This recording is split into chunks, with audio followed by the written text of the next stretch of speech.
audience gets more and more the impression I'm against LDS, which I'm really not. You can ask one last question, but I think the further we go down. The day after his assassination, Charlie was slated to speak in Woodland Park, Colorado. They decided to transform this event into a vigil, and they were panicked because, believe it or not, they had absolutely no security plan in place. They thought, how odd.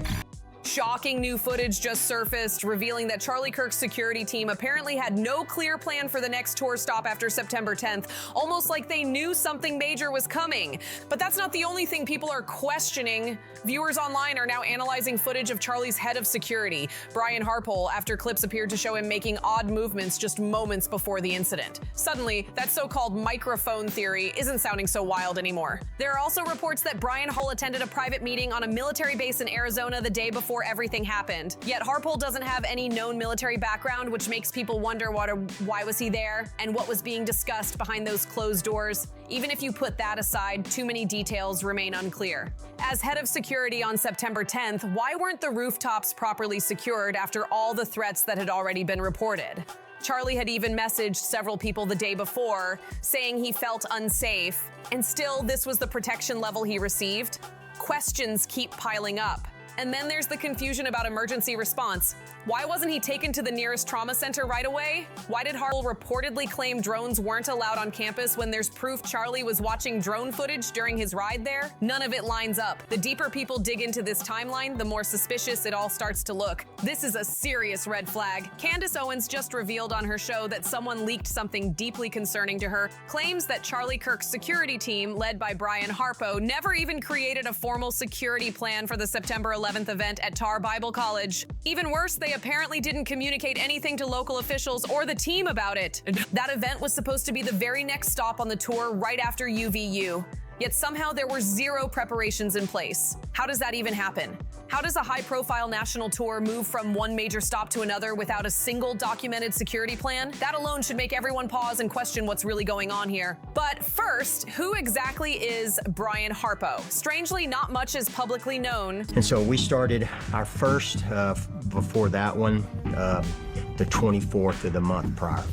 And we do 2 weeks at early. least. No, well, it started before that with the intelligence gathering and all that. Shocking new footage just dropped. The paramedics that were at UVU, they took off and took cover just like everybody else. And the only people that weren't taking cover were our guys. Records don't list his background, education, or even his past affiliations. Some sources online have claimed he once worked as a police officer in Dallas-Fort Worth, but there are no official photos of him in uniform. After that, he reportedly joined a security firm called Resource Group Unlimited, then moved on to Schaffer Security before founding his own company, Rock House Integrity Group, in 2023. But here's where it gets strange. That company has since wiped its entire website and social media presence. Then, fast forward to September 10th. Suddenly, Harpo's company lands the major security contract for Turning Point USA's events, replacing Schaffer Security entirely. Harpo himself was on the ground that day at Utah Valley University with Charlie. He's the guy seen wearing a blue shirt and aviators in multiple clips. And now comes the twist. Candace's recent bombshell about the complete lack of planning for the next event completely contradicts what Harpo claimed during his interview with Sean Ryan. The timelines don't match, and the explanations keep shifting. And that's why so many people are starting to look even closer at Harpo's role and what really happened behind the scenes. Harpo claimed that his team always conducted detailed advance work, things like security questionnaires, permits, and intel gathering, all done weeks before any major event. That's what makes this situation so suspicious. If that's the usual process, then why was there suddenly nothing prepared for the September 11th stop? How does a team that prides itself on being organized suddenly have zero paperwork, zero coordination, and zero oversight? Something doesn't sit right here. And then comes the bigger question people can't ignore. Why was there no plan at all for that specific date? It's exactly this kind of inconsistency that has the internet digging even deeper. To make it even stranger, Harpo's interview with Sean Ryan felt less like an investigation and more like damage control. Almost as if they were trying to manage the narrative before too many people started connecting the dots. The tone was off. Instead of real pushback or tough questioning, it seemed like Sean was teeing Harpo up. The day after his assassination, Charlie was slated to speak in Woodland Park, Colorado at the Charis Bible College. They decided to transform this event into a vigil, and they were panicked because, believe it or not, they had absolutely no security plan in place. Why didn't Dan Flood and Brian Harpo and Turning Point USA's security have any coordination with the police departments up in Colorado? To smooth things over, downplay rumors, and redirect the focus. And it's not just a few skeptical viewers. The comments under that interview say it all. People are not buying Harpo's version of events, the questions keep growing, and the explanations just aren't adding up. This whole situation is only getting more confusing, and honestly, it's making people even more frustrated. One viewer even commented, "Sean, did you realize when you interviewed this guy that he was lying to you?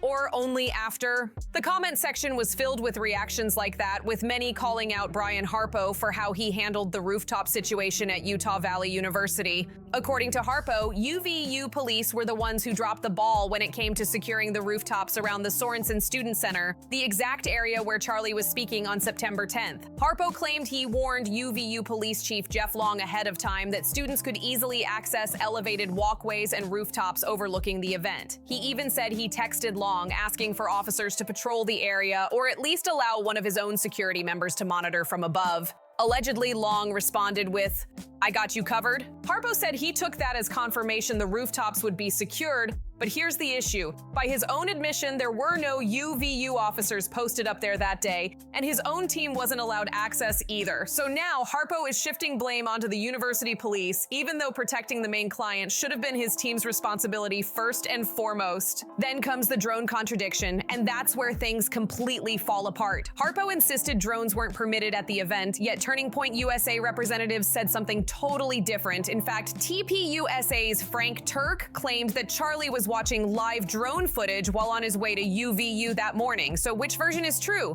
Because both can't be right at the same time. The inconsistencies just keep stacking up, and it really seems like Harpo didn't have his story straight before that interview with Sean Ryan. Analyst Blake Bednarz even pointed out that Harpo appeared uneasy right before things unfolded. One moment reportedly showed him adjusting something. There's questionnaires that are filled out that we create forms that, hey, let's get this information up front. And so we started our first the 24th of the month prior.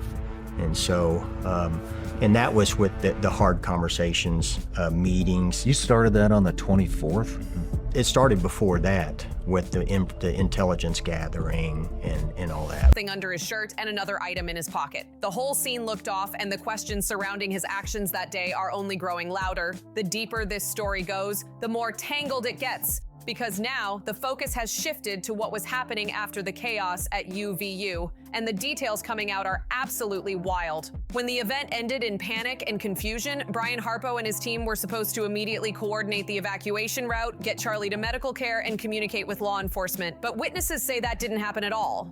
Instead, there was confusion, missed calls, and total silence on the comms channel. It's like no one knew who was actually in charge that moment. Multiple people who were backstage described total disorganization. Security members running in different directions, no clear instructions, and even some arguing among themselves. That alone doesn't look good, but it gets worse. Several bystanders claim they saw Harpo leave the immediate area before emergency crews even arrived. Some say he stepped away to make calls. Others say he disappeared altogether for nearly 10 minutes. 10 minutes that no one can account for during the most critical window of time. That absence is raising serious questions online. Where did he go? Who was he calling? And why hasn't he provided a full timeline of his movements that afternoon? When people started pressing for answers, Harpo reportedly told interviewers that he was simply assessing the perimeter. But no one else on his team seems to recall that, and body cam clips from responding officers show no sign of him anywhere near the main entrance during those minutes. So what was he really doing? Adding to the mystery, Harpo's company, Rock House Integrity Group, has gone completely silent since the incident.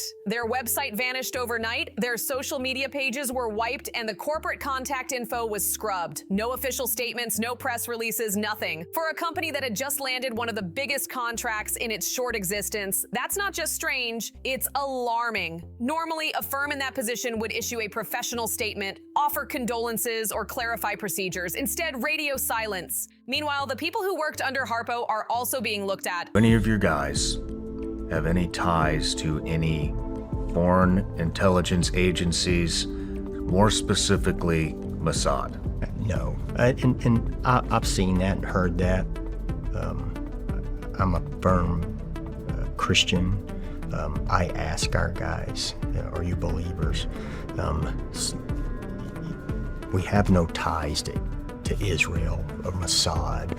One former contractor anonymously said that the entire Rock House operation was chaotic from the start. According to him, there was minimal vetting of new hires and zero formal structure. The source even claimed that most of the team didn't have proper credentials. Some didn't even possess active security licenses. If that's true, then how did this company get clearance to protect a nationally known figure on a high-profile campus event? That's what's baffling investigators and online researchers alike. And this next part is what really shocks people. The financial trail. A few independent journalists discovered that Rock House Integrity Group's business filings were only completed 1 month before the UVU event.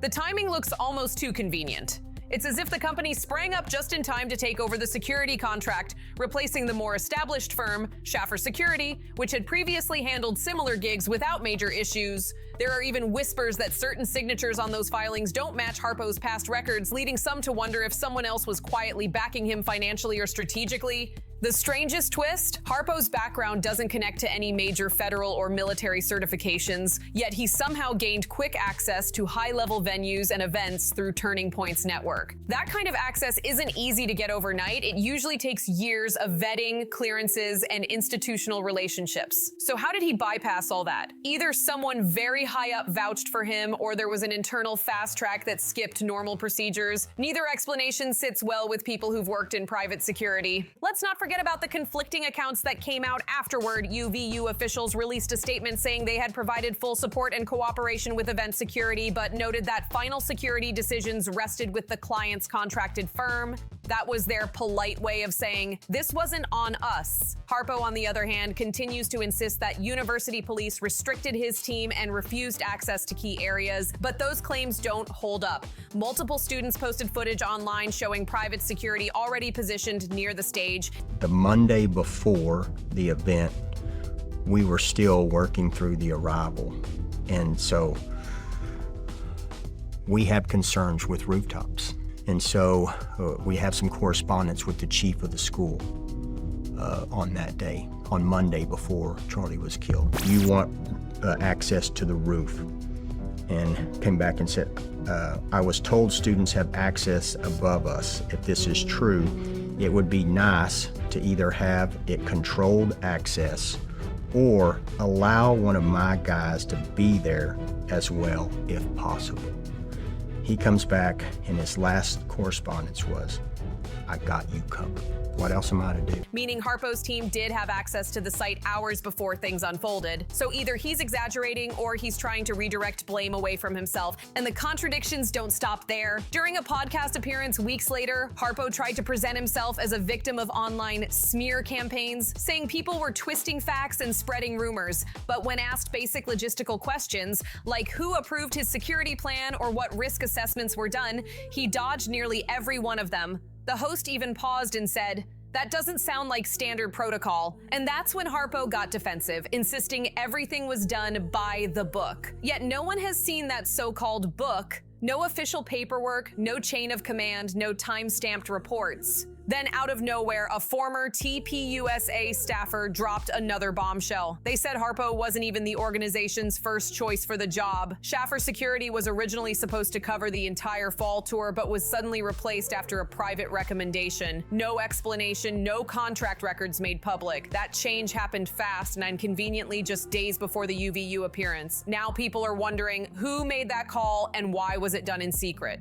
It's also worth mentioning the body language experts who've reviewed Harpo's interviews. They've pointed out several red flags: constant hand fidgeting, excessive blinking, and a visible swallow whenever certain dates or names are mentioned. That doesn't prove guilt, of course, but it adds to the impression that something isn't right. And finally, here's the kicker. Days after everything went down, Harpo reportedly moved out of his Arizona apartment. Neighbors said he left in a hurry, loading his car late at night and not saying goodbye to anyone. By the next morning, he was gone. No forwarding address, no public statement. Just vanished. So now people online are left connecting dots on their own, and the pattern that's emerging looks bad. From missing reports to contradictory statements and a sudden disappearance, Brian Harpo's actions have only deepened the mystery instead of clearing it up. Whatever really happened behind the scenes that day, one thing's for sure. The questions aren't going away anytime soon. What's happening now feels like the final unraveling of Brian Harpo's entire story. If the area lies in the Provo, Utah airspace,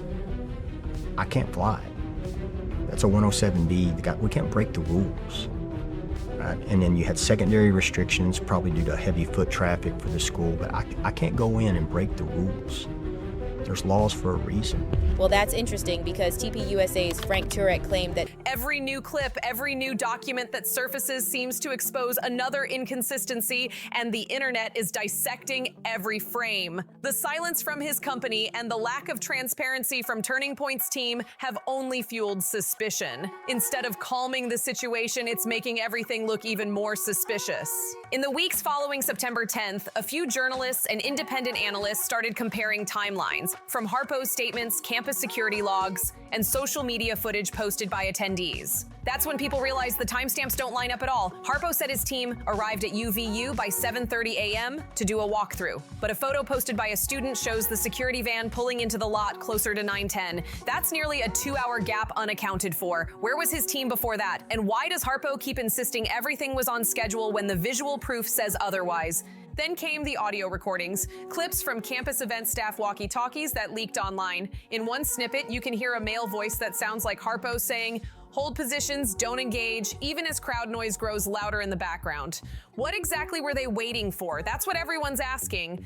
The command sounds cautious at first, but when you realize the security team was supposed to prevent chaos, it becomes harder to understand why no one was being deployed to calm the scene. Adding another layer of confusion, internal campus emails that surfaced later showed that UVU administrators were told not to discuss the event publicly until further notice. That phrase alone sent online investigators spiraling, with people interpreting it as a possible attempt to manage the narrative. Meanwhile, Harpo himself was seen leaving Utah 2 days later, heading to Arizona, before any official debriefing had even taken place.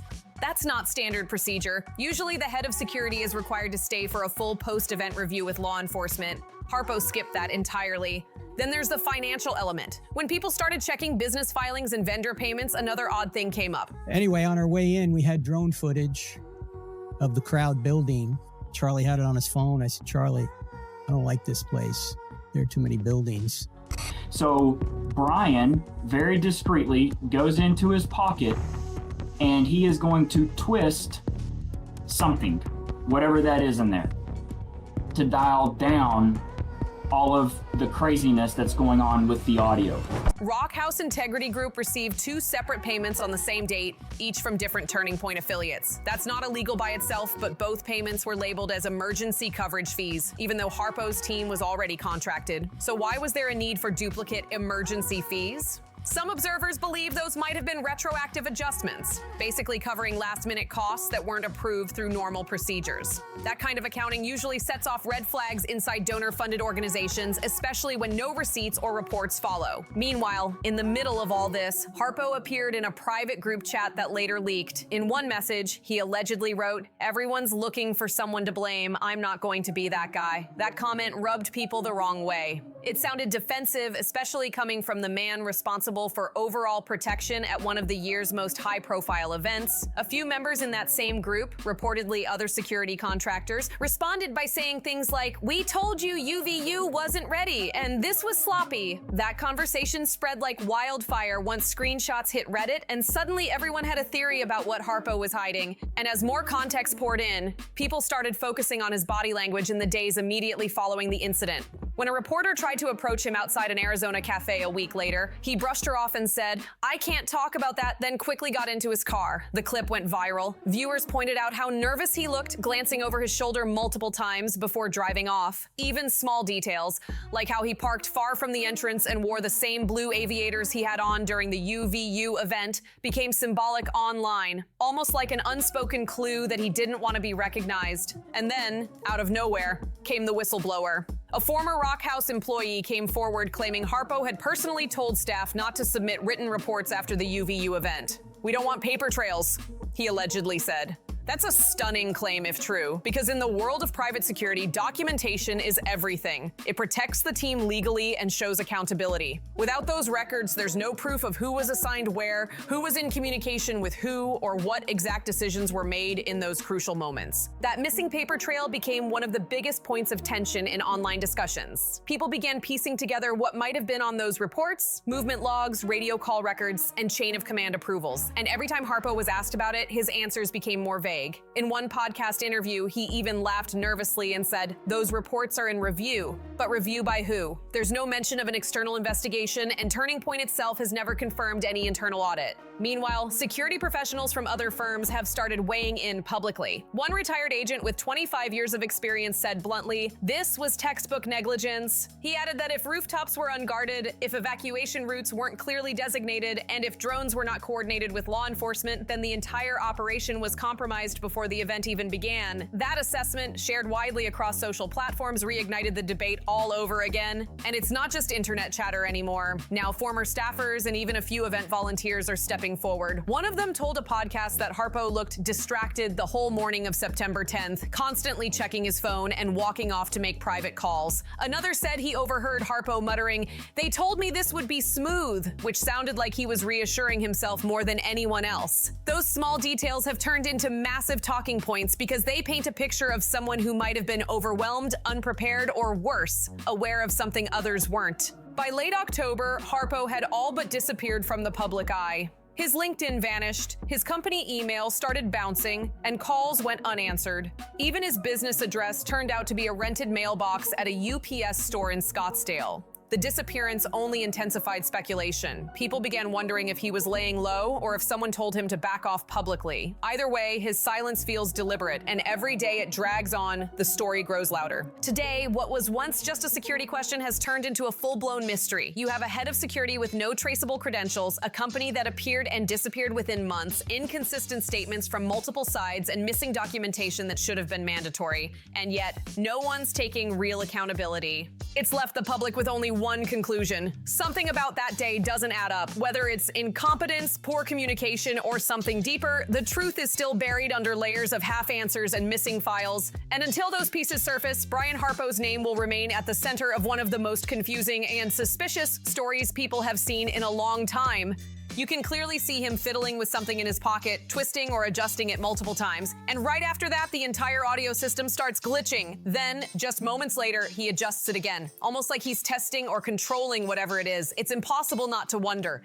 What exactly was in Brian Harpo's pocket that day? Was it some kind of device? Could it have caused the strange audio interference everyone noticed? Whatever it was, it definitely wasn't random, but it doesn't stop there. Right before the moment everything went wrong, Harpo appears to squeeze something under his shirt with his right hand just seconds before the chaos breaks out. It's right there on the footage, plain as day. And when the moment actually happens, his reaction is what really throws people off. He doesn't flinch toward the sound like everyone else. He doesn't duck or look around in shock. He pauses just for a beat and then turns his whole body calmly toward Charlie, walking straight toward him as if he already knew what had happened. That detail alone has everyone online replaying the video over and over again. It's starting to feel like this was never just about bad coordination or sloppy security anymore. Something about that entire setup feels calculated, like it was orchestrated by someone who knew exactly what they were doing and how to stay one step ahead. The timing, the positioning, the lack of reaction, it all feels too perfect to be coincidence. And that's what's leaving people stunned. The inconsistencies, the missing reports, the sudden disappearance of Harpo's company, all of it adds up to one haunting question. What really happened behind the scenes and who actually pulled the strings? Until those answers come out, the speculation isn't slowing down anytime soon. This story is far from over. And if the last few months have proven anything, it's that the truth always finds a way to surface. Don't forget to like, subscribe, and share your thoughts in the comments. We'll keep digging into every new twist, every new clue, and every strange coincidence that comes up next. See you on the next one.